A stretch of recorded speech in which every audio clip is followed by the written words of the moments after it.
everyone. Welcome our regular family, and welcome to my newcomers. My name is Reverend Lane Cobb, and I am the co-founder of Race Talk Revolution Incorporated, which is a small nonprofit that is committed to providing safe spaces for diverse groups to talk about race and racism in the United States. Our topic today is finding fellowship and building community.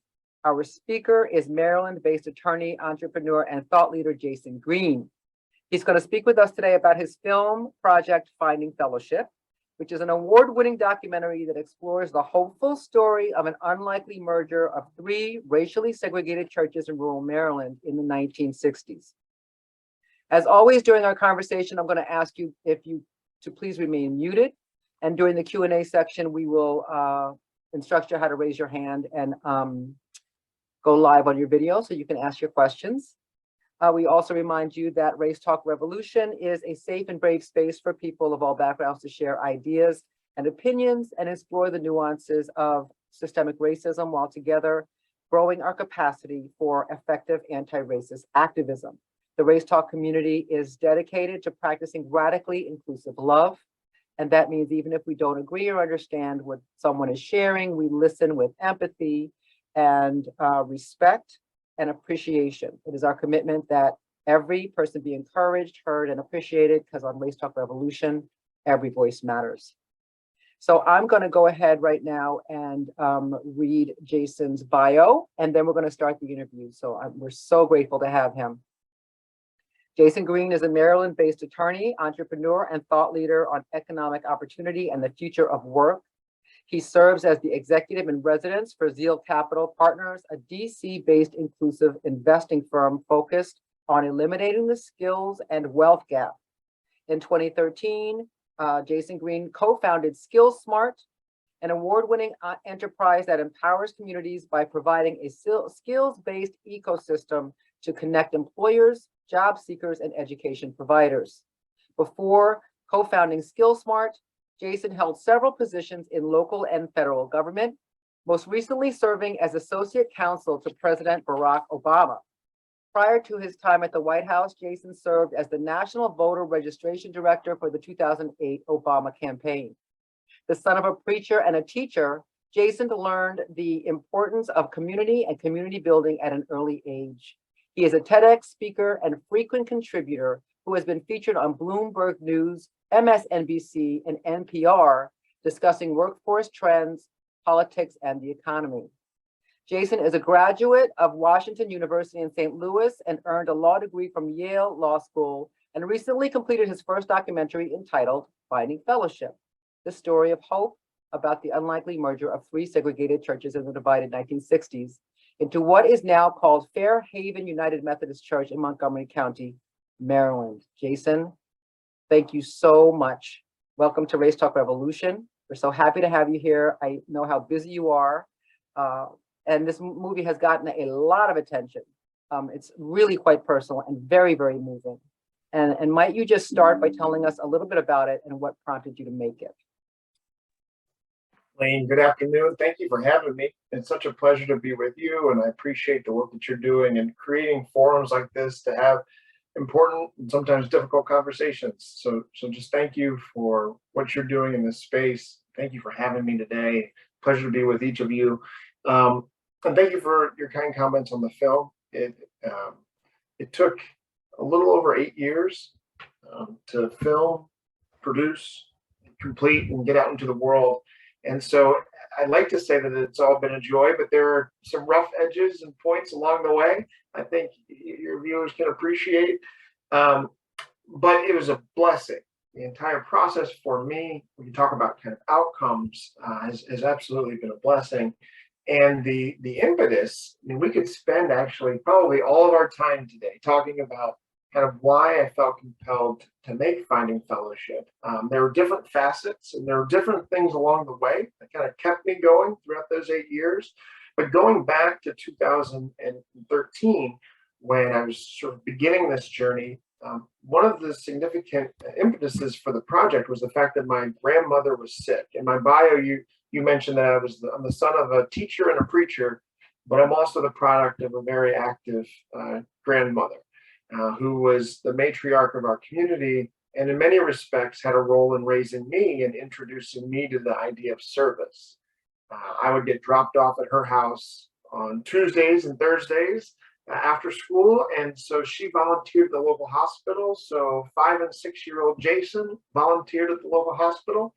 And there would be rooms that I didn't want to go into, rooms that were dark, rooms that, had the ominous sense of death in them that I was very much afraid to go into.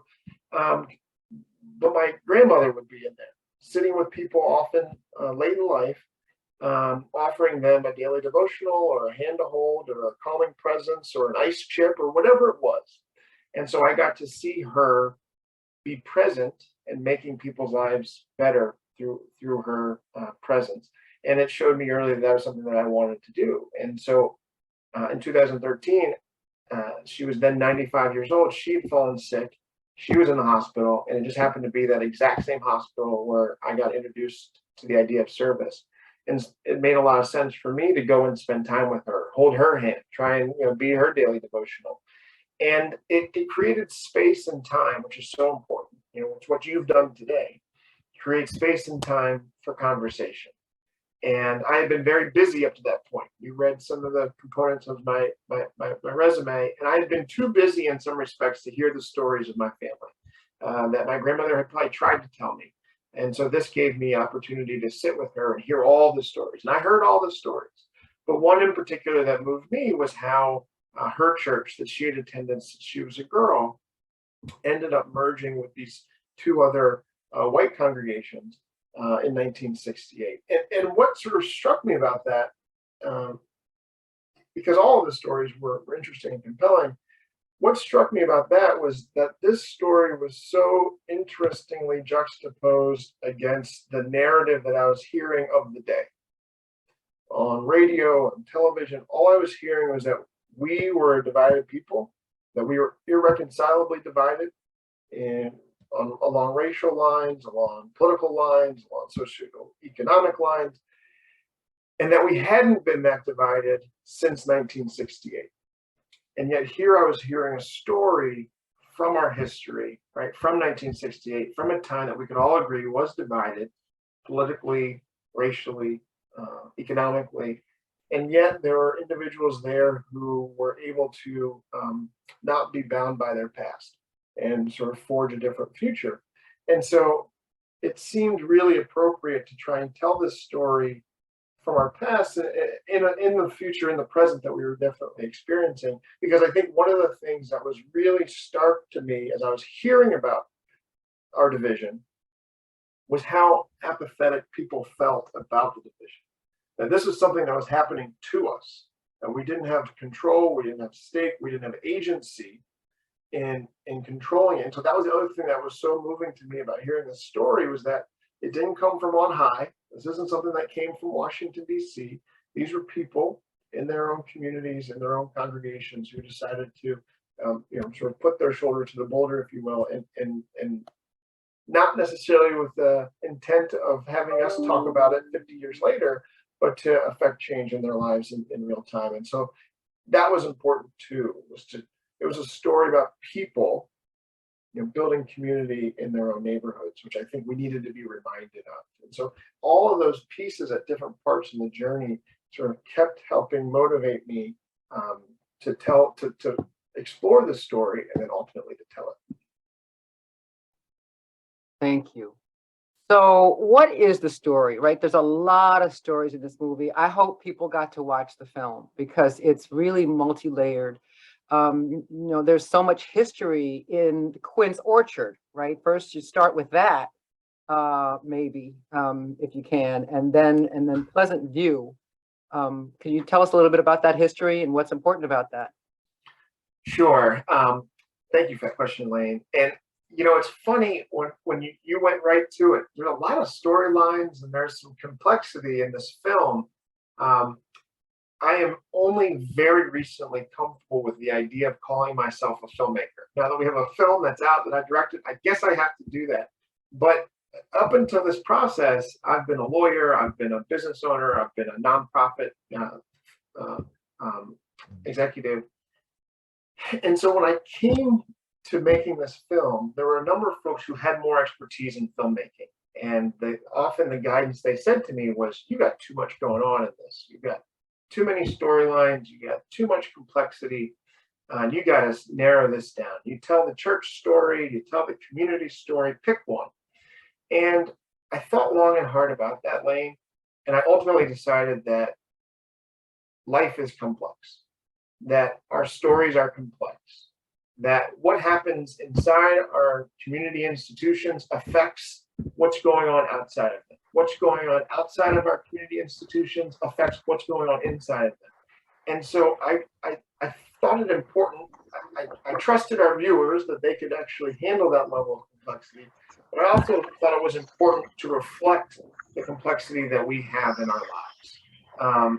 And so, to your point, there are a number of storylines. And for those that have seen the film, and for those who will see it, one of the things that you'll notice is that I'm going through this process of discovery.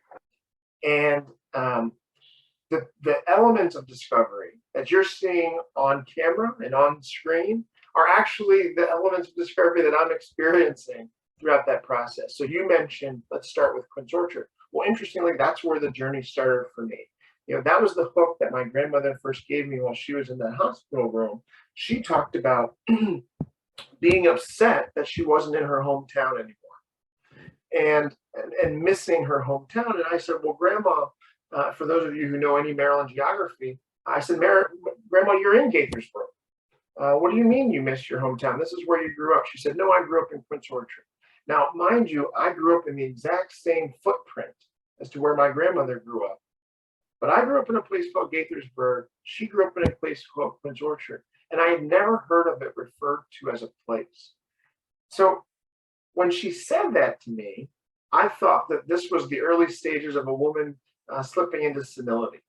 And I said, oh, this is so unfortunate. My grandmother, whose mind has been so sharp for so long, oh, what a shame. And I don't know what hubris it is of me to think that, but that's where my mind went. But I couldn't shake it. We had this first tense moment in our relationship. I went home that night, Lane, and I hopped on the Washington Post archives, and I started looking for Quince Orchard. Now, I knew the words. I went to Quince Orchard High School. I walked up and down Quince Orchard Road every day. But I just thought the high school was named after the road. And so eventually I found an article from early 1900s. It was targeted towards those new automobilists, encouraging them to get out of downtown Washington and to see the surrounding towns. One of them that was listed in the article was Quince Orchard. And it said Quince Orchard was notable for its churches. And so you can imagine me running back into my grandmother's hospital room, waving an article in my hand saying, Grandma, did you know that Quince Orchard was once a place? And, the eye roll that she tried to mask was so profound. But that was the piece for me that said, okay, how can it be that there was this community of Blacks and whites that existed and persisted for 100 years, more than 100 years. And yet I'm a descendant of that. And I didn't even know the name. I didn't know it existed. And that was the first piece of it that intrigued me. So Quince Orchard was this place. The name dates all the way back to land patents that are older than our country. And then as the community took shape, this is a farming community in rural Maryland, about 40 miles northwest of Washington, D.C. And this was an agrarian community where it was segregated. As I talked to more people, I would talk to white folks who would articulate this as a white community, and I would talk to Black folks who articulate this as a Black community, and there were these sort of parallel experiences happening, where there's a population that was very focused around education, around churches, and around community. And those two societies would interact around economic dependence. So I have a farm, maybe you have pigs and we're going to barter, or I need to get my car fixed. I'm a mechanic and you have the capacity to build. We're going to share resources. There was a lot of familiarity amongst these two populations, but they existed otherwise independently and segregated. And so the story that I got to know the most out of the three, because this is a story of three church bodies ultimately coming together in 1968. But the one that I'm closest to is my family's story. So my family helped found Pleasant View. Through this process, we unearthed some records about our family. I'm sure Elaine will get into that. And but post-emancipation, my great-great-grandfather, a gentleman named Gary Green, was very moved that one of the first things he did was help raise the funds to build a schoolhouse and to build a church building and a place to bury the dead. So that was Pleasant View. There was a church building, there was a schoolhouse, and a cemetery, which for free Black communities coming out of the Civil War, this was really the model to buy communal land, to have a schoolhouse, to have a church building, to have a social hall, and to really be the cornerstone and anchor of the community. And excuse me, specifically for African Americans, yes, specifically. Correct. Yes, specifically. This is sort of how free Black communities were developed in the North post Civil War, and so that church sort of sustained itself, and that space, that community center, was the heart of the Black community, as you allude to, Lane, for a number of years until school desegregation. Ultimately, that school building was closed. When the churches merged in 1968, that building stopped being used as a church facility, but that site still remains as the center of the African American community, in some part because the cemetery is still there and still active. And so we can get a little bit more into the story about how that merger happened, but those are the foundational pieces of the history. Well, let's go ahead and talk about that, right? Because we know the merger happened following the assassination of Dr. Martin Luther King.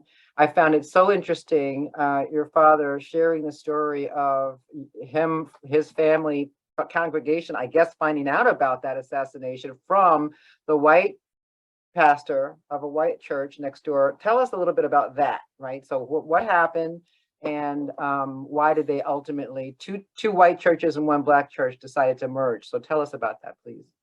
That's right. And so for those sort of who are tracking the denominational piece here, we're talking about the Methodist Church. These were Methodist Episcopals. The merging congregation post-1968 became United Methodist.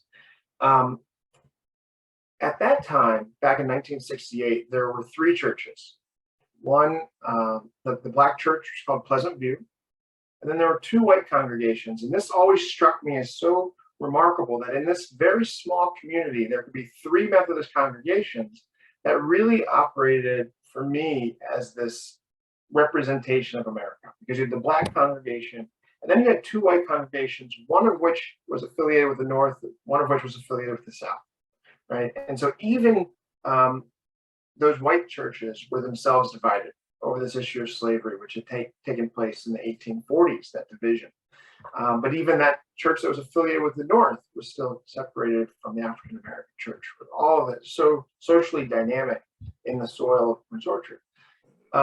There was an enterprising pastor who had come to town. His name was Douglas Horton. And originally his charge was to be pastor to the two white congregations. So he pastored a service at Honey Hill, and then he would drive over and pastor a service at McDonald Chapel. That in and of itself sounds pretty inefficient, right? But that's the way that it was structured. He talked his way into being the pastor actually of all three congregations. So he would preach three services and drive to these three churches and was planting the seeds. I don't think he quite knew for what yet, but he knew that he wanted to see these congregations starting to operate together more. And so when my father talks about the only gentleman, the only person in that circle of believers that wasn't Black, it was the pastor of their church. And so let me just paint the stage, Lane, as you articulated, for April 4th, 1968. The church was having a conversation about its own survival. This was a conversation around economy. This is a rural congregation. It was a farming community, and the next generation was doing, in many respects, what their parents had told them to do. They said, we don't want you to be a farmer. We want you to go to the city. We want you to go to college. We want you to go get a job, get off the farm. We don't want you to live this life. And so the numbers and that next generation were dwindling. And the church just didn't have the numbers, it didn't have the volume, it didn't have the cash resources to support itself. And so they had done the studies and decided that it was unlikely that they were going to be able to sustain themselves on their own path. And so that's when the conversation around merging came up. Should they merge with another Black congregation? Should they merge with one of the white congregations? Or should they proceed on the path that they're on, which almost meant certain doom? And so the conversation that they were having, I think, was so appropriate. In like Black church fashion, they had a dinner and they pulled everybody together to have that conversation. The pastor, who was a young pastor out of Wesley Seminary in Washington, D.C., he felt that this conversation in some respects was above his pay grade. And so he asked a church merging specialist to come in from D.C. and join the conversation. And he was looking at his watch, and the speaker of the evening wasn't there yet. And he was starting to get a little nervous as to whether or not he was going to have this conversation on his own. And so he went out to the car to check the radio to see if there was a reason why the bus hadn't arrived yet, why his speaker was late. And when he turned on the car radio, that's when he heard the news that indeed the bus was late because Martin Luther King had been assassinated in Memphis, Tennessee. Riots in DC had broken out, and that church merger speaker wasn't coming. Well, obviously that was the least of the concern at that point. Pastor Horton went back into amongst his flock to pull them together, as those who've seen the film, into be in an attitude of prayer. And so in that moment, my father, who was 17 years old in the moment, which is just so interesting to think about to have those opportunities to talk to your father, how he was in his youth, he says that he kept his eyes open. And he wanted to see what was going on in that moment. And so when he looked and saw Pastor Horton, with tears in his eyes, it was the first time he realized that what King was marching for wasn't just for Black folks. He sort of said, well, why is this guy upset? Why are you crying? And so to think about kind of what this meant for the broader community, that this was about Black equity, but also about human rights and the broader concepts that King espoused, that we're all part of the single garment of destiny, was the first time, I think, for my father that sunk in.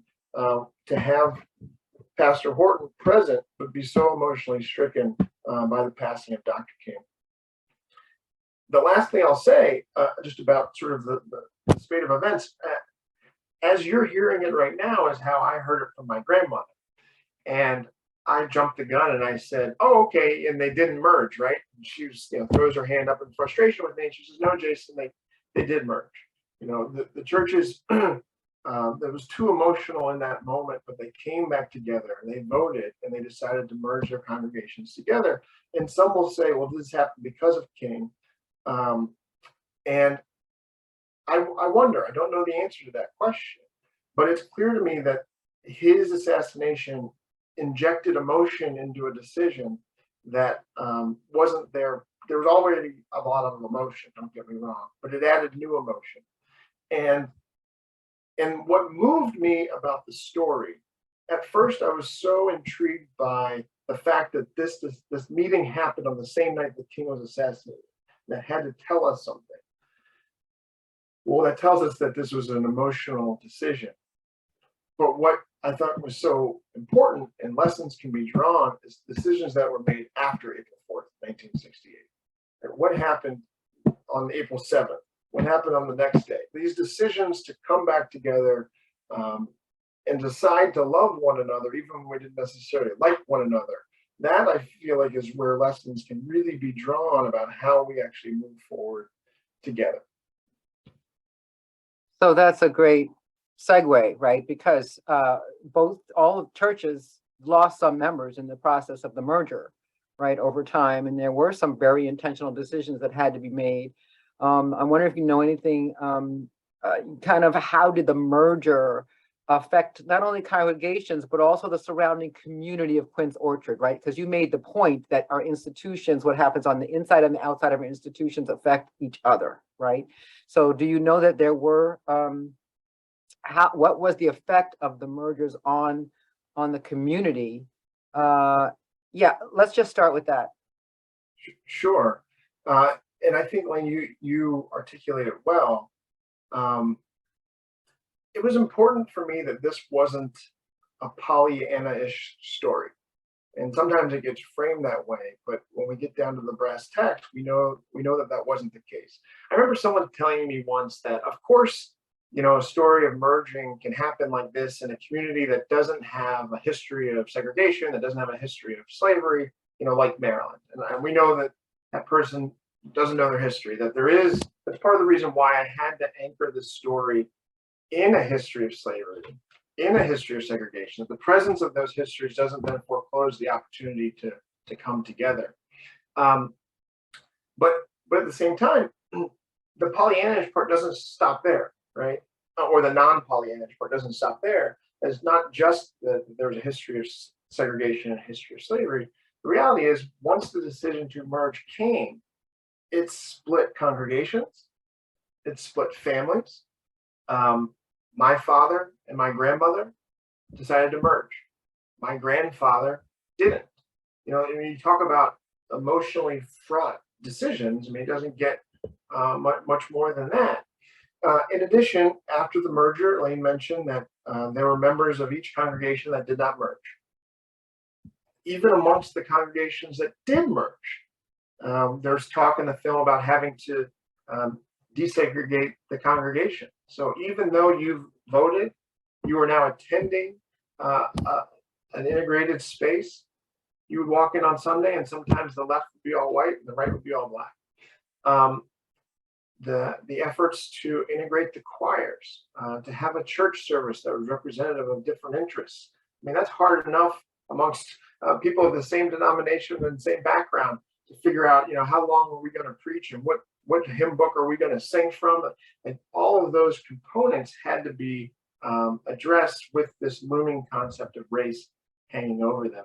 And the broader community, to your question, Lane, was watching. There was, when this decision came down in the film, we talk about the reality that different members of the congregation kept watch at the parsonage to make sure that no one came and shot up the parsonage or the preacher. This wasn't something that was immediately received, but as Douglas Horton says in the film, it was important to have Black Americans and white Americans to show examples of them living together, working together, and worshiping together. And that sort of an example has an impact on the community, so much so, and where I knew that this film was actually having resonance in the storytelling capacity is I remember being in Starbucks and overhearing an exchange where the response from one of the folks in the exchange was, well, that we're a community that comes together, referencing the story of how three churches merged, and that's a spirit that they want to continue to represent, right? So, and that's why, going back to your very first question, why is it important to try and tell the story? Because we need examples, we need stories, we're often told who we are, but we need to be reminded of who we can be. And we are people, unless we see it, we can't believe it. And so we need demonstration cases of what we can, of what's possible. And that's what this was to be, not just for what can happen inside of a single church congregation, but what can, affect a broader community. Yeah, and I love this. I see the quotes on a lot of the when I look up the movie and about your family, and there's this thing called, says your grandmother, right? Doers do. That was her phrase, right? Let's talk a little bit more about grandma, like doers do. And then let's talk about how we challenge people to break up that identity, right, of who they are based on their communities or their churches, right? But let's start with doers do. Absolutely. And I should say, I didn't finish that story on grandma. So grandma's still with us, is the blessing. Oh, yay. I love that. I should finish that arc. So she inspired the story at 95. We just celebrated her 104th. And it continues to live by a mantra of doers do, without question. But in many respects, this is the journey of this story, but in some respects, it's also the journey of me. as I'm thinking about it right now. And there's some, embarrassment. So when I tell this story about Doers Do, my grandmother was telling me about my great-great-grandfather, Gary Green. And mind you, I'm a lawyer. I was a government lawyer. I'm supposed to be conservative and like assess risk, right? That's what I do. And so my grandmother is telling me that my great-great-great-grandfather, 3 years after the end of the Civil War, an emancipated man, this guy thought it was a good idea to raise funds, build a schoolhouse on the main drag, and educate Black folks there. Write that in big letters on the white building on the main drag. And I'm like, my lawyer risky self was like, whoa, whoa, whoa. Certainly there's a more conspicuous, safer, all these ways. I have this like luxury of options, right? And my grandmother stops me short and she says, your great-great-grandfather and those other men and women, they knew that Black children needed a schoolhouse. There was no public education in Montgomery County for Blacks. They looked around their community and they saw a need and they took action because they were doers and doers do. And it was like the most simple yet profound statement I had ever heard. And it cut so deeply against kind of the paralysis by analysis that I was participating in, which would have, told you 1,000 reasons why we shouldn't do this and ultimately led to nothing happening. But here are people who were brave enough and conscientious enough and socially aware enough to look around their community, see a need, identify the actions necessary to eradicate that need, and then put that into action. And so from that point on, I realized that, I have a choice. And if I can choose to be in that category of people who can be the doers, who put ideas into action, that's the camp that I wanted to be in. And so we really wrapped our film in that concept, because at some points, it's what got the film done too, that we needed to be doers, taking action, bringing together stories, outcomes, and impact that will affect the communities that we care about. So that's really the idea of Doers Do. And when you talk about, the concepts of community, one of the things that I've really tried to think about, right? Because I talked about the framing. I mean, I would argue that there has been a crisis of community, where we've seen participation in community institutions dwindling, and we are seeing a rise in individualism, ideas of self-sacrifice and shared common purpose. Those are somewhat foreign concepts. I think we can see nationally through things like COVID, where we weren't able to, think about our neighbor sufficiently. And so you get into the ideas of, how do we define community? And there's a book that, I find inspirational. It's prophetic work from Dr. King. It's his fourth book that he wrote before he was assassinated, and it's called Where Do We Go From Here? Chaos or Community?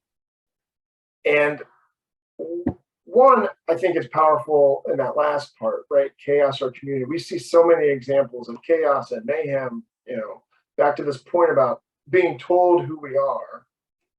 We don't see so many examples of community. And so part of the importance there of being able to demonstrate it, this idea to be able to see people with worth and dignity and value. But the other part of it is like right at the beginning of that sentence, that where do we go from here? And it's this idea of we, and who is we? And how do we define we? And how big will we be? Because that gets to these ideas of otherism, which is this us versus them, concept of scarcity that just has really perverse outcomes. And so that's the other thing that we're talking about, is like, how brave and big can your we be when we think about, where do we go from here? Yeah, oh, I love that. So perfect. Wow. And sorry, I just have to take a breath on that one. It takes courage.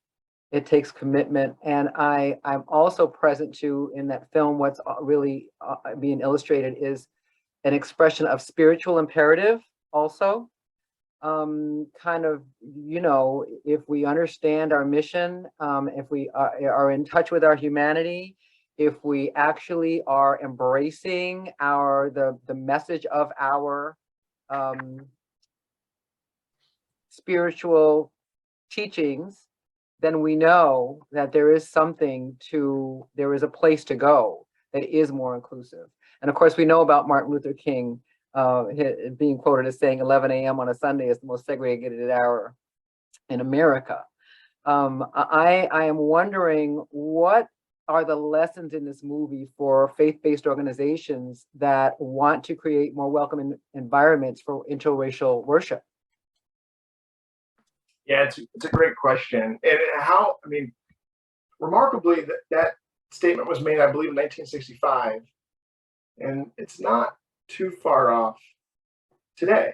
Mm-mm. And I think I don't mean to subscribe judgment to that. In the film, Bishop Matthews, who's a former bishop of the Baltimore Washington Conference of the United Methodist Church, he talks about the reality that most of the churches in his conference remain segregated, be they all white, all black, all Korean, or all Hispanic. And he talks about why that is. He talks about the reality that, we seek out comfort. The concept of like-mindedness, of being in family churches where this is my pew, this is my family's pew, this is where my aunt worshipped, and recognizing that is important and legitimate. And let's legitimize those fears. We don't need to subscribe negative judgment to them. I think the question becomes, exactly to your point, is what is our higher purpose? What are we working towards, and does that serve that purpose?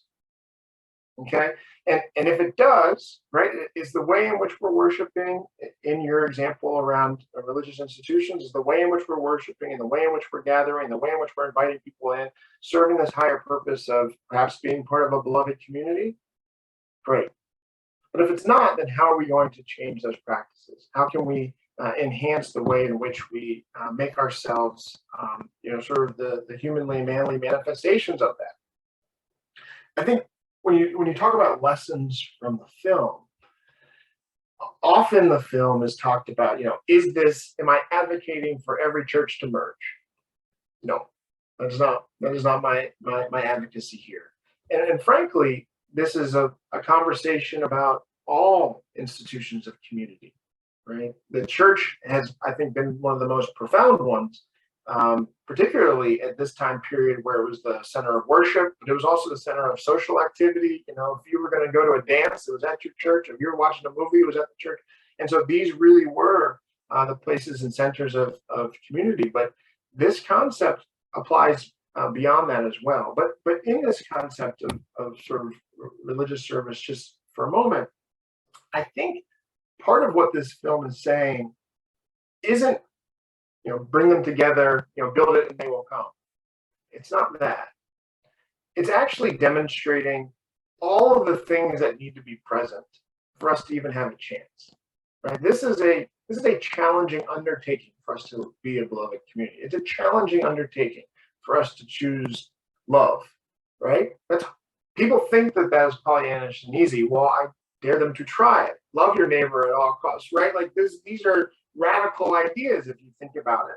And so what the film is really talking about is it shows you that in the absence of equity, we don't really stand a chance to build community. In the absence of power sharing, we don't really stand a chance. In the absence of acknowledging truth of a troubled past, we don't stand a chance. Without setting standards to achieve, without having a common purpose, without having these pieces, we don't really have a chance to be successful.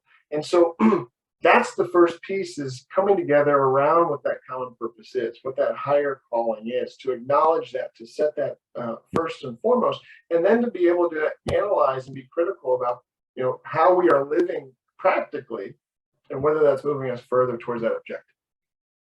Yeah, absolutely. And like you said, courage, and commitment, And right common ground. out there, as you're asking your next question, it's just so interesting because I do have a lot of conversations with different congregations, and one of the things that's so fascinating to me, you raised a really good point about making your congregation space welcoming. And I've had the conversation with a number of predominantly white organizations that have, are very intentional about making their space welcoming and are frustrated because they still aren't seeing the numbers coming to those spaces. And I said, well, maybe it's time you go to a different space. Maybe it's time that you go build relationships with an African American or a more fully integrated congregation and go sit in their worship service and build the relationship. These are stories of allyship. We're building trust. And so perhaps that's the way to actually make your congregation more welcoming, is to not be in your congregation a couple of Sundays, to go off and plant those seeds of relationship in other spaces, to then work on perhaps coming to your church or to bring more people to another church, not to merge, but to share experiences, because ultimately what this is about is trying to find opportunities and spaces, as you have done so well, Lane, spaces for difficult conversations to get proximate with one another. And that's not easy to do without some established trust and understanding. Absolutely. Yeah, it isn't. It isn't. And yeah, thank you. So I will forego my next question. I'm going to go ahead and open the floor for Q&A. I know that Joe has a question. Just a minute, Joe. If you have a question to ask our speaker, please, you can raise your hand by going to the bottom of your screen and finding the reactions button. And there's an icon for raising your hand. You can also find your name in the participants list and raise your hand that way. And when you do ask your question, we ask that you please come on camera. All right, so Joe, please go ahead. Thank you, Lane. And thank you, Mr. Green, for joining us today and sharing your thoughts with us. It's terrific.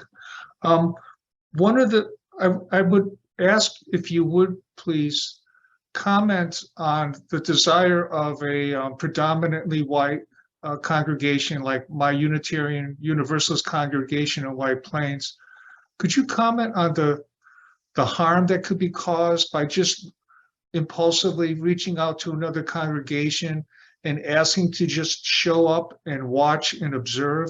I have concerns that if that feels like it's voyeuristic, and if you don't have something to add or to reciprocate with another faith community, I mean, I put myself into those shoes, and I think I would feel a little strange having someone just coming in and watch and not even try to contribute something or look for some common purpose and value. And I think it's probably a remnant of white privilege, feeling, well, it's our privilege to go out and to learn and observe and not offer anything in that visit. So I maybe a touchy topic, but it's one that I feel, and I would hope that maybe you have a thought or two to add to that concern. Yeah, no, Joe, thank you for your question and for the time. You've hit on a couple of themes that I'm seeing through the chat.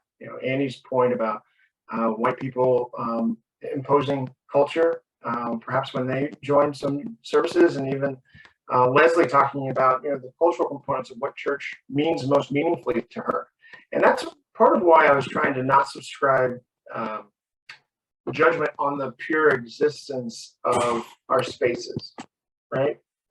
We gather together because we want to hear a particular sermon style. We gather together because we want to hear a particular music style. We gather together because we want our services to be an hour and not 2 hours.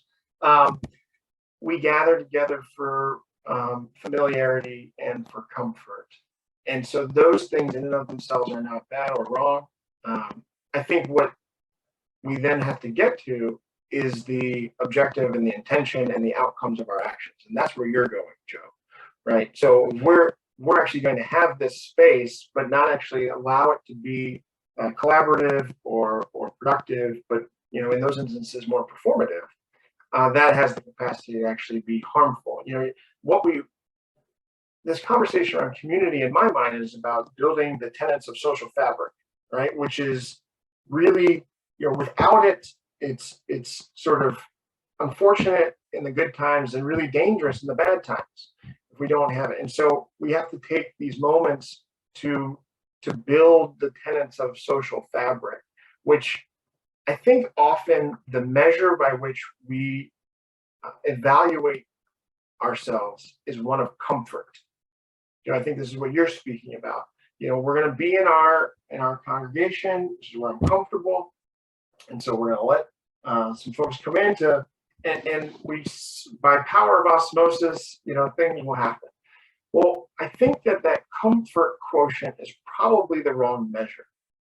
That, can't remember who said it, but really what we need to push ourselves is to get a little bit more comfortable being uncomfortable, right? It's really about those moments of discomfort where we can actually push through these moments of tension to actually find, that synthesis. It's what we want to get to. And so that's where, there's a moment in the film where Melvin talks about just wanting to be more comfortable. And I understand that emotion. I share that emotion. I just don't know if that emotion is actually going to move us forward to where ultimately this higher goal that we want to have. And so I question, and perhaps that's the same thing you can do, Joe, is amongst your congregation, question whether being comfortable is really the measure that we should be seeking.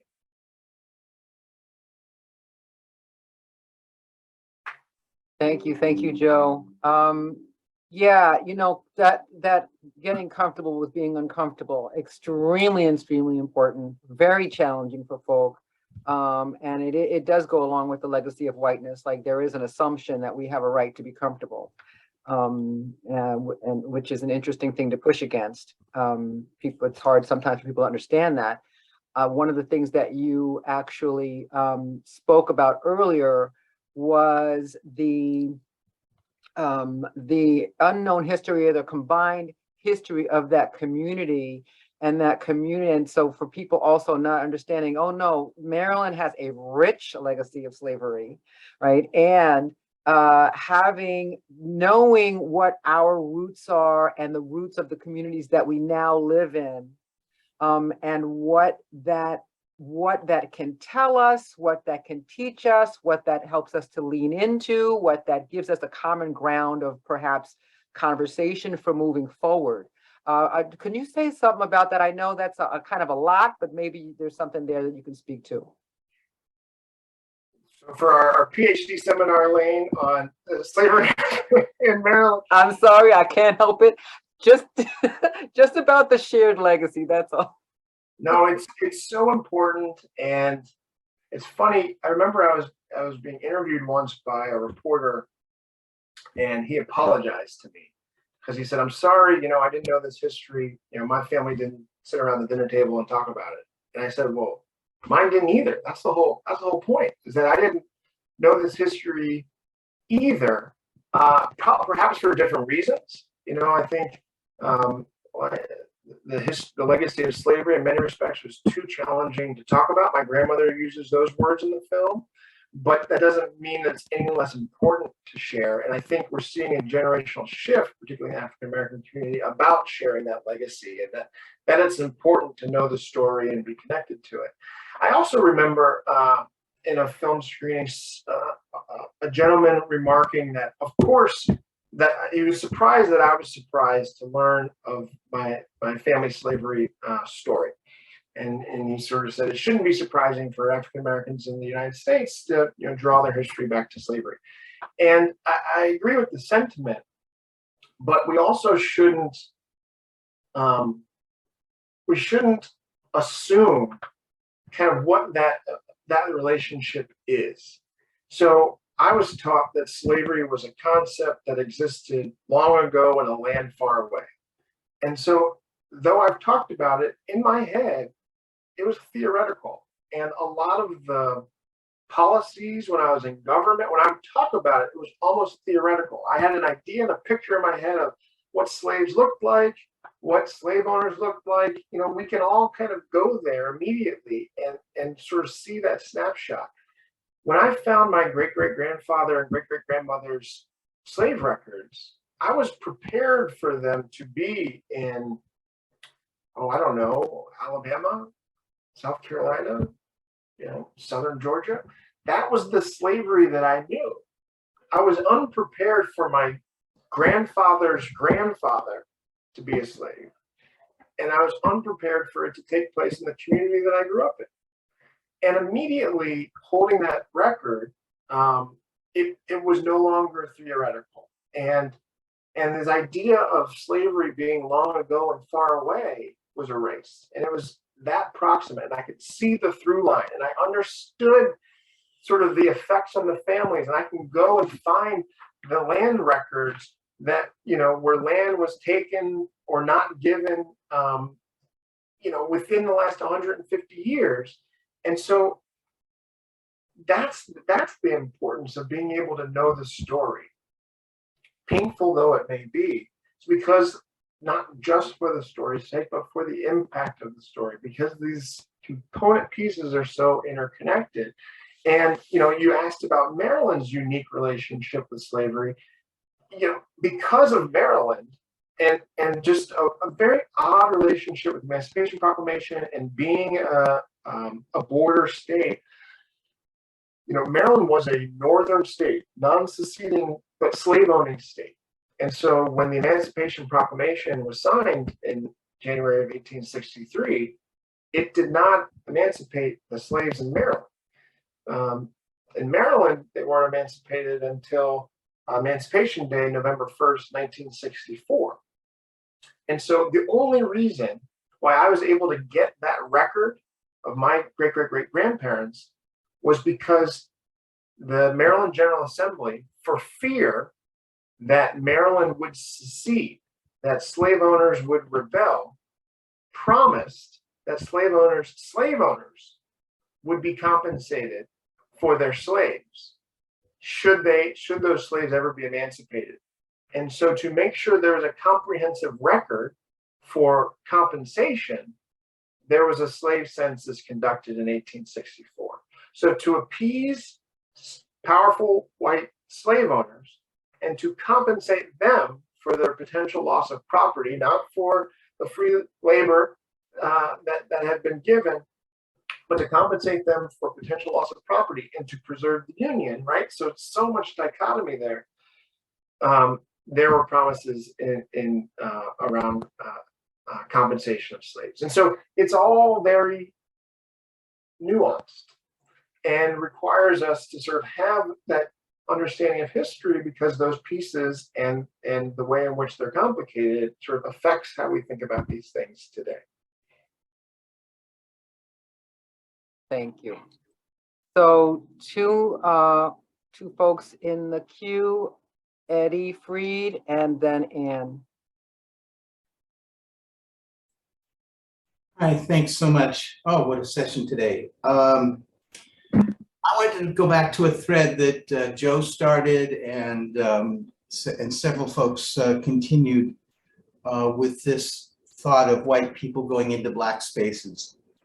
And I can say that I actually had, at a point in time, was worried about an effort by my predominantly white church, an effort people had to join the local NAACP, where I had been for a good number of years. And the people I know who were going to jump into that were many people who jumped into many voluntary efforts. But those people seemed to me incapable of coming into a black space and soaking up that environment to appreciate that it operates differently. They're unaware of their using the tools of white supremacy in their intention to counter white supremacy, but using all the tools of that, being aggressive, sensing urgency, all the list of signs of people who operate in the white supremacist environment, which of course include myself. So my work, I speak to white people and say, you have a lot of learning to do before you step into these environments. You have to develop a sophistication, which I am working on. I don't claim to have achieved, before we go into these Black environments, so that we can appreciate how things might be done differently, and to one by one, person by person, begin to appreciate what's been there, what is there, before we, bring the, like centuries ago, bring the Christian message, bring some other message from outside, but to say, my past is valuable, your past is valuable. Let's figure things out together. And I think you're spot on. And this goes back to kind of what's the intent? What's the purpose? Are we here to save? Are we going to, this white savior concept? Are we here to learn and engage? Are we here to build bridges? Are we here to take information back? And I think it's this idea of like, what do we actually have the capacity to do? And being really honest about that piece of it. Because I think being honest about that and transparent about that allows for that critical trust building to occur. When you show up in a Black space to take over, I mean, that's immediately apparent and trust is broken. But when you show up and say, look, I know I'm not going to change the world. But what I do is I have white privilege. I have the capacity to say things to a white audience that, other folk in that room may never, ever have the opportunity to say. And so what I need to do is to be here to learn and better experience, better articulate and share those narratives as one example. And I do want to speak also, Leslie, I appreciate your point in the chat. And it's something that, you see in the film, that the African-American church has been a place of, when the rest of the world was telling you you couldn't, it was a place of prestige. It's where you could wear your fine clothes and have status. It's where my grandfather was the chair of the usher board and was a trustee and had value and dignity and worth.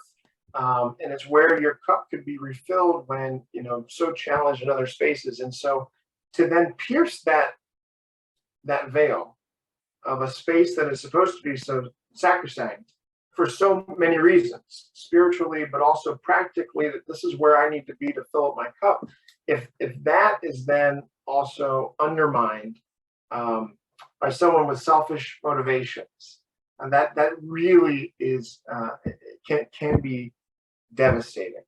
But at the same time, when you're able to engage those spaces with humility and courage, because I also recognize that sometimes people say, well, I don't want to get it wrong, and so I'm not going to engage. That's not the right answer either. And that's not a position of courage. We're all going to get it wrong. I get it wrong. I'm not always sure exactly the right terms.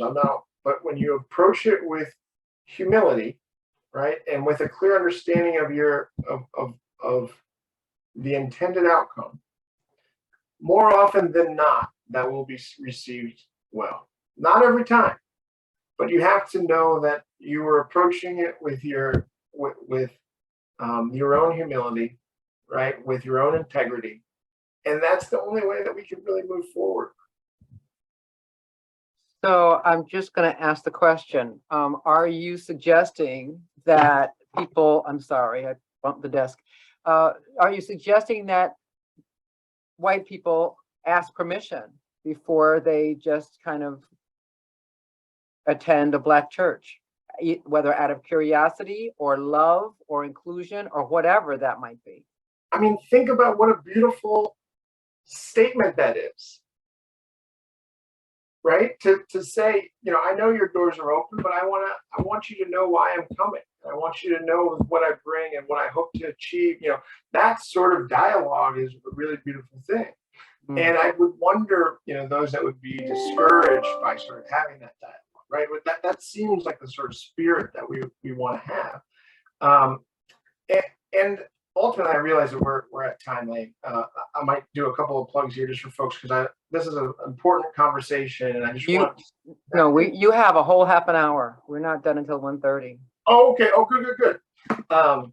So, well then I won't do the plugs. I'll talk on the other side just about the proximate component of this.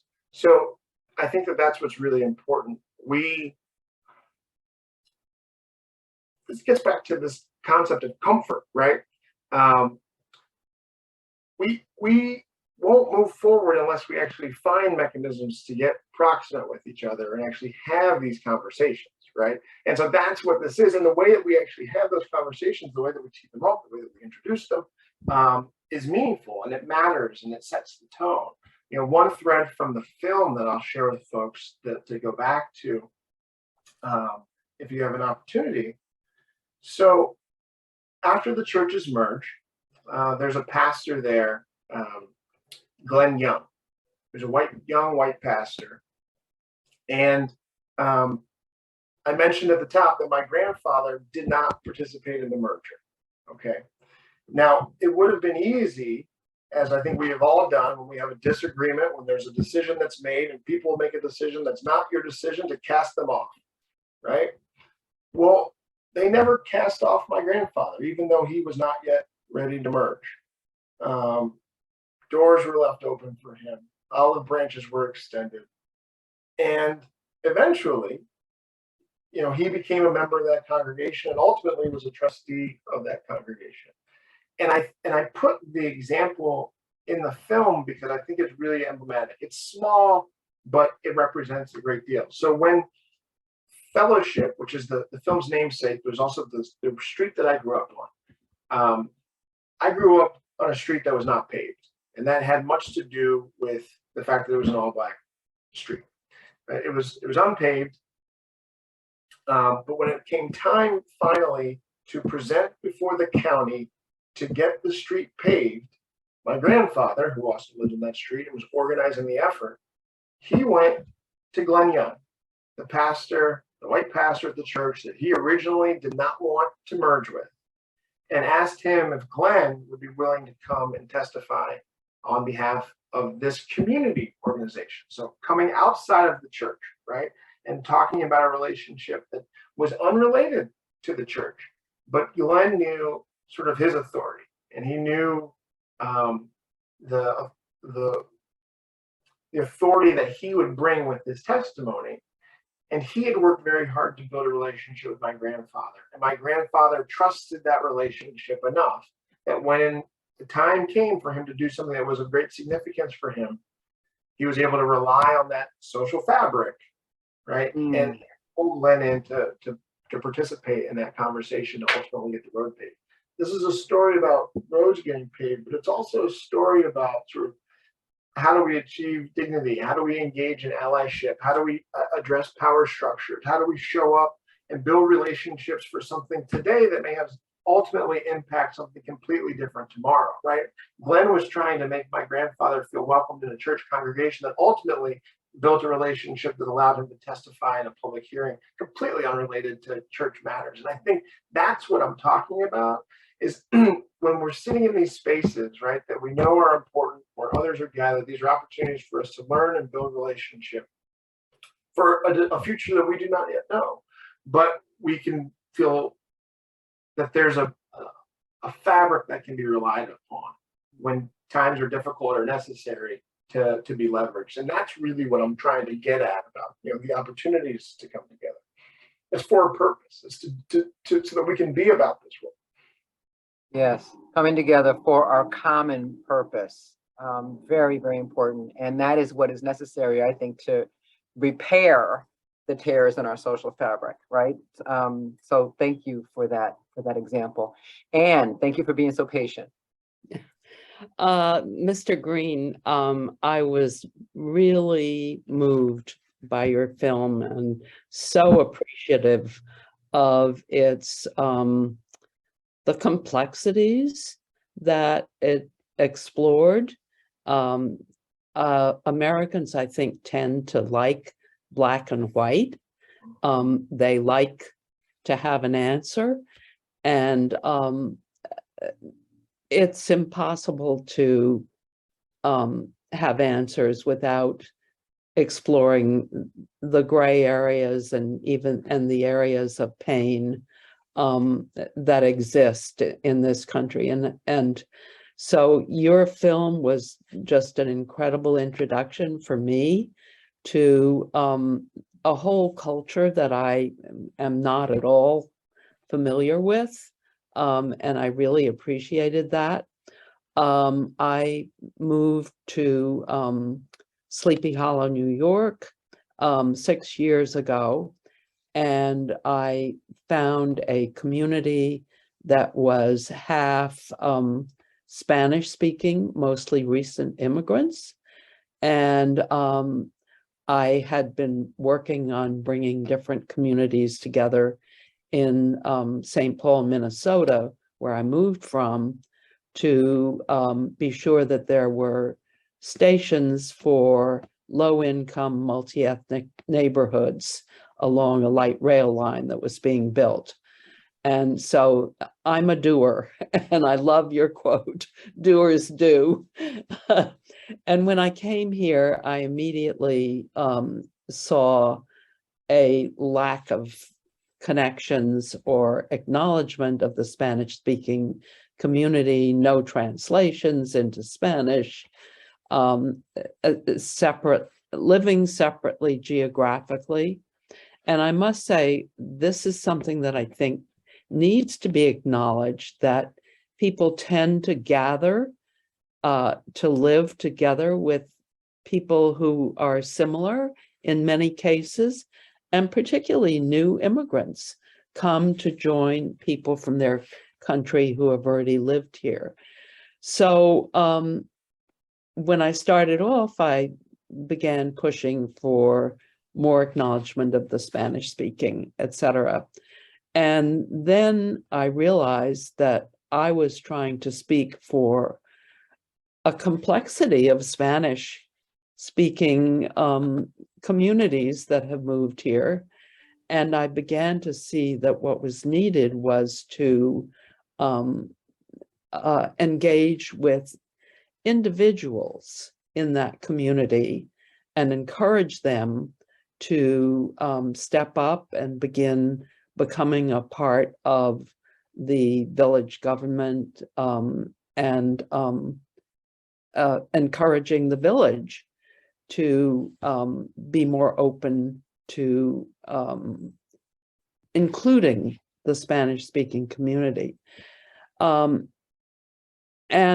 one of the issues that I've come up against is that I know I'm going to make mistakes in the way I approach things, and being willing to accept that and ask for people to let me know when I'm out of line or when I've said something that was inappropriate. Because before that, I had often been standing back and not asking questions. And I think, how do we embolden people to respectfully learn and not be afraid of sometimes making mistakes, but being in a relationship where that can be talked about and a willingness to correct? Thanks for that question, Ann.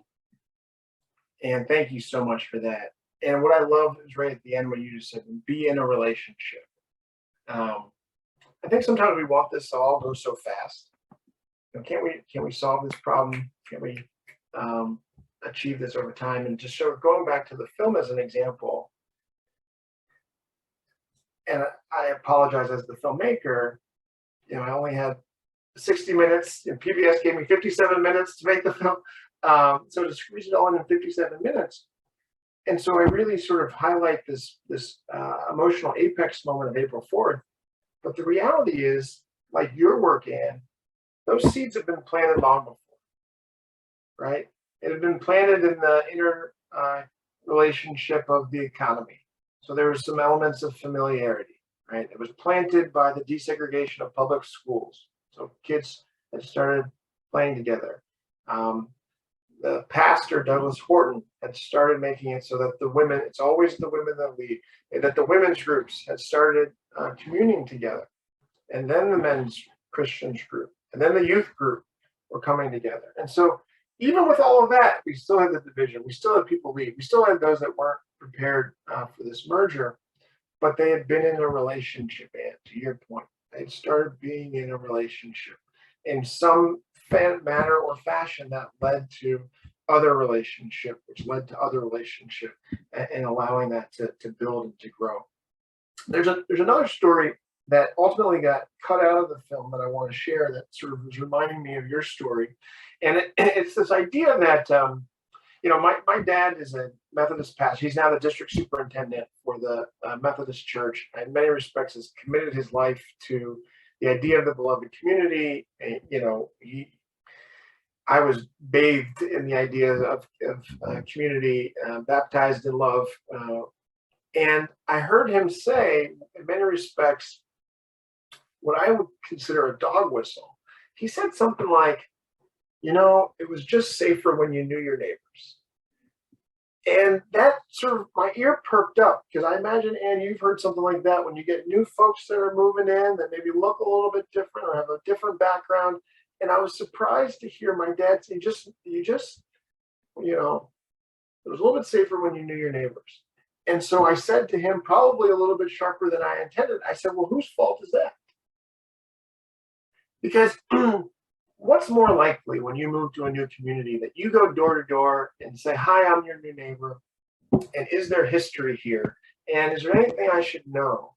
Or is it incumbent upon us to extend that olive branch, to let people know the stories that you need to know about a community, to meet your new neighbors? And to my parents' credit, I did watch them go and meet the neighbors and deliver welcoming gifts to them, literally to make sure, and now watch them exchange those gifts in relationship, and to your word, with them year on year. And that's, a little bit of what I'm talking about this idea of social fabric. It's so common for us to sit and be like, oh, and there goes the neighborhood. But to actually take the step ourselves to go and rebuild the neighborhood, that's harder, but yet where we need to be. Thank you, Ann, and thank you, Jason. So people are so much more likely to thrive and contribute to a community when they feel welcomed, right? I mean, just that extending a hand can go such a long way. And what you said, I think, may speak to the conclusion of the movie. There's a proclamation: the cost of liberty is constant vigilance. The cost of community is the same. So I think you're speaking to that a little bit. Can you go into that a little bit? What does that mean? The cost of liberty is constant vigilance. The cost of community is the same. What is the constant vigilance that we need to be around community? Yeah, absolutely. So I think this is a quote that Thomas Jefferson appropriated from someone else. So, the price of liberty is constant vigilance. And that spoke to me in part because really what I'm seeing is kind of what you were talking about, Lane, about our inability to subscribe to the same higher calling. Liberty is one of those types of higher calling that in our society has often, been able to meld our hearts. We believe in these concepts of liberty and democracy, republic, and community. This idea where we see each other with value and dignity and worth. We can believe in shared and common norms. Well, when we aren't vigilant about our liberty, the consequence of that is, servitude, right? We will enslavement. This is the path, the opposite of liberty. And so I wanted people to understand that the same consequences exist when we aren't vigilant about our community. If this indeed is something that we subscribe to, if we want an egalitarian community, if we want people to see each other as equals, if we want a space where all individuals can have that sense of value, dignity, and worth. You know, call it the beloved community or articulate it in a different way. But if that is something that, you know, we talk about, you know, wanting our kids to grow up in diverse neighborhoods, if these are the things that we want, if that's the goal, then we have to fight for them vigilantly, because, you know, all of the passions that we've talked about, you know, the otherisms, the us versus them, the subjugation of groups, like that is active, and is in many ways systemic, right? And so I think the point that Leslie was making in the chat, it's part of why this concept of anti-racism is an action, why us being just status quo doesn't actually move us forward. So we need to be ever vigilant. If these are the principles to which we subscribe, then we also need to put that into action to make sure that we actually manifest them. That's the idea about you know, recognizing that liberty is constantly in a front, but these ideas of equality and community are as well. Indeed, and what we often hear about in terms of community is often in that community preservation, which is, as you say, it's more about preserving the status quo and keeping people out rather than inviting people in, which is community building. So we need to be as active at community building, if not more so, than the community preserving factions. Oh my goodness. And just on this idea, because some people are, there's a beautiful manifestation for me of community, and there are many different definitions, but, you know, I was shaped in my thinking by my undergraduate dean. He's a beautiful man who's since passed on, named Jim McLeod.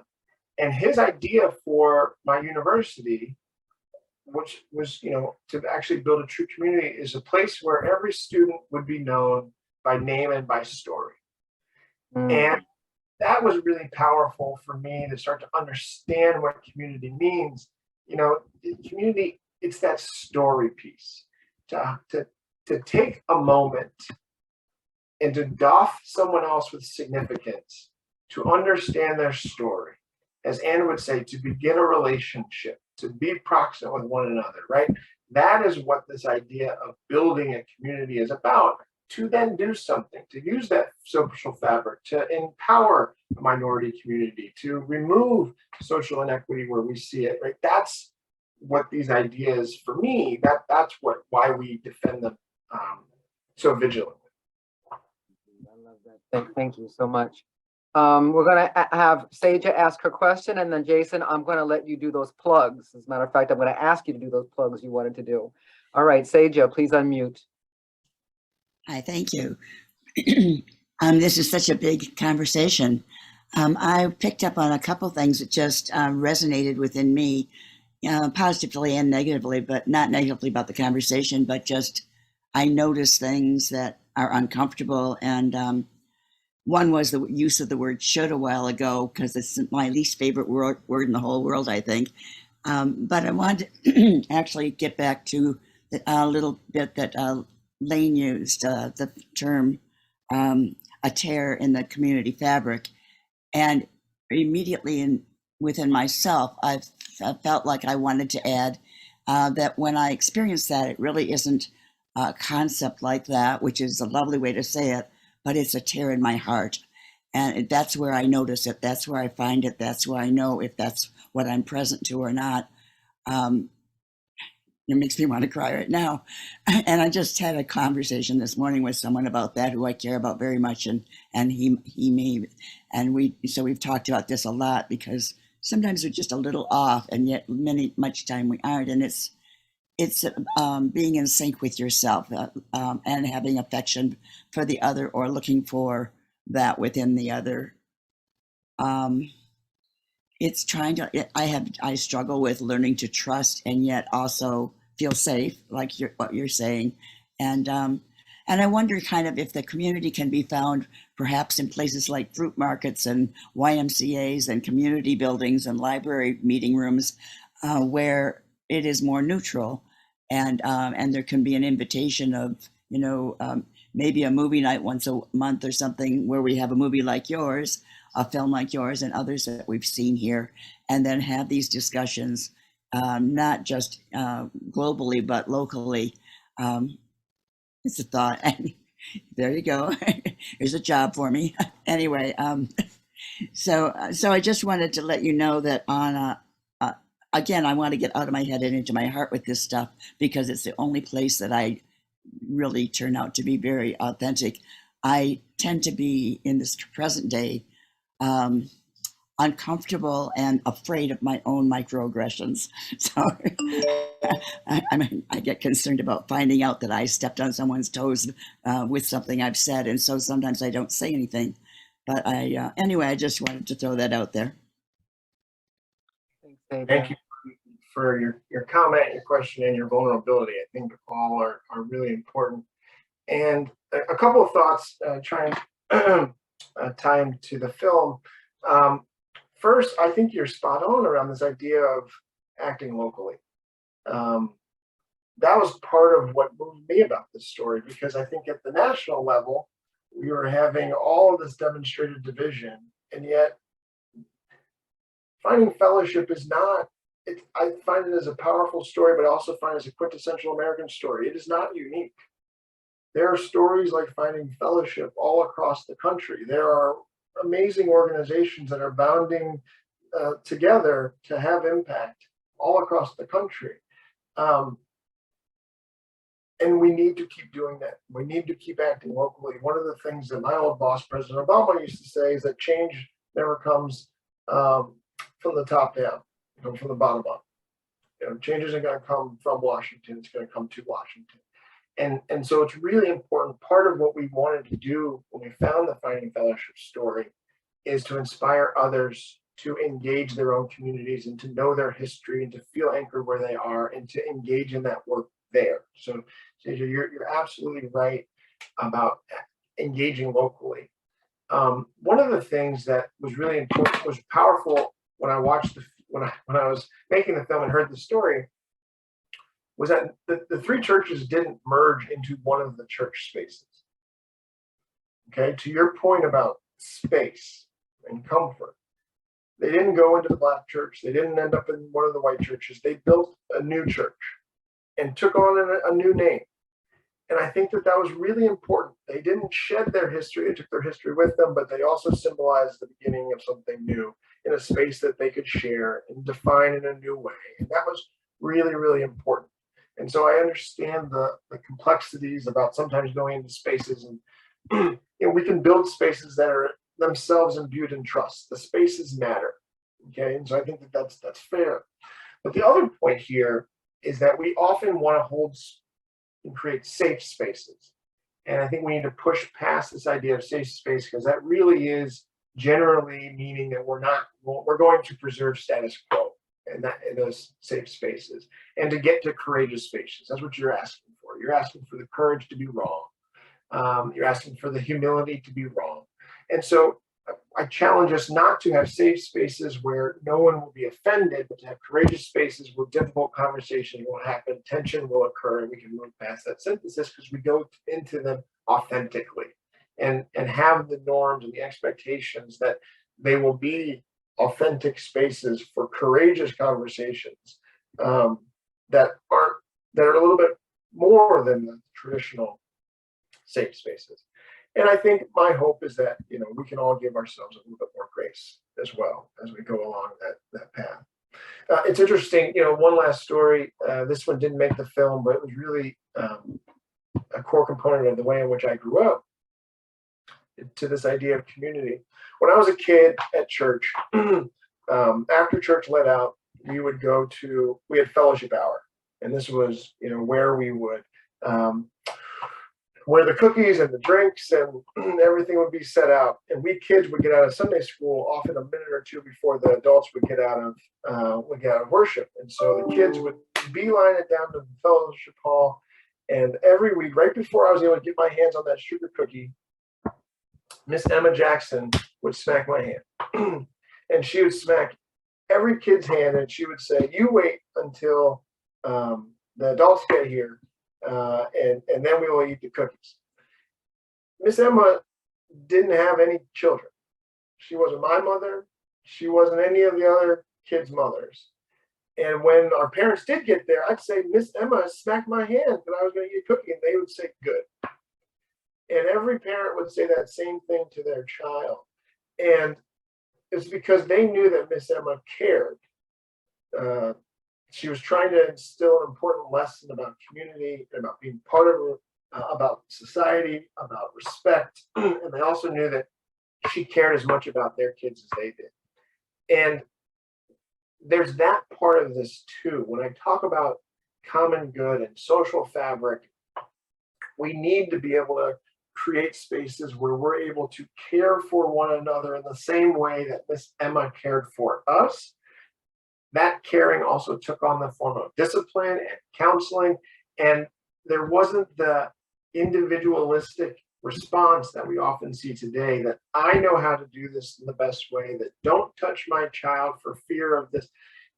There was an understanding and a trust and a relationship that allowed, and a love that allowed Miss Emma to instill lessons in me that I still benefit from today that didn't necessarily come directly from my parents. And so it's those components of community that I think are so important for us to actually have the foundational pieces to move forward in meaningful ways together.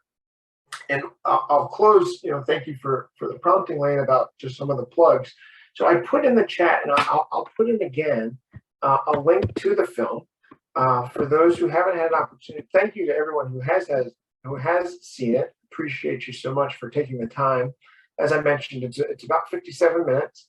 It's available on PBS right now, so I'm going to put it in the chat. You can actually watch this on any of your PBS devices, on your computer, on your smart screens. But then you can also stay in touch with me, which I hope that you'll do, on my website, which is findingfellowship.film. And there you can see we'll do broadcasts, we have conversations. There's actually, for those of you who are engaging in conversations with your religious institutions, there is a discussion guide on the site that you can use. We've engaged in those conversations with different congregations, having different conversations, some having them about being an anti-racist church, some about how you can be in more proximate community with other congregations that don't look or worship or love like yours. And then the other piece is you can also look at, we talked a little bit about our effort to preserve Pleasant View. And that link is available at Finding Fellowship, but you can also go directly to the Pleasant View site. And the Pleasant View site is our effort to preserve this more than 150-year legacy of the African American church, the schoolhouse, the cemeterial site. It's one of the last comprehensive sites that demonstrates, as Lane was mentioning, how free Black communities organized themselves after slavery. And it's where my grandfather was my great-great-great-grandfather worked to pull together community resources. $54, 1868, $54 bought them 3 acres of land. And that site has stood as a testament to that community for the last 154 years.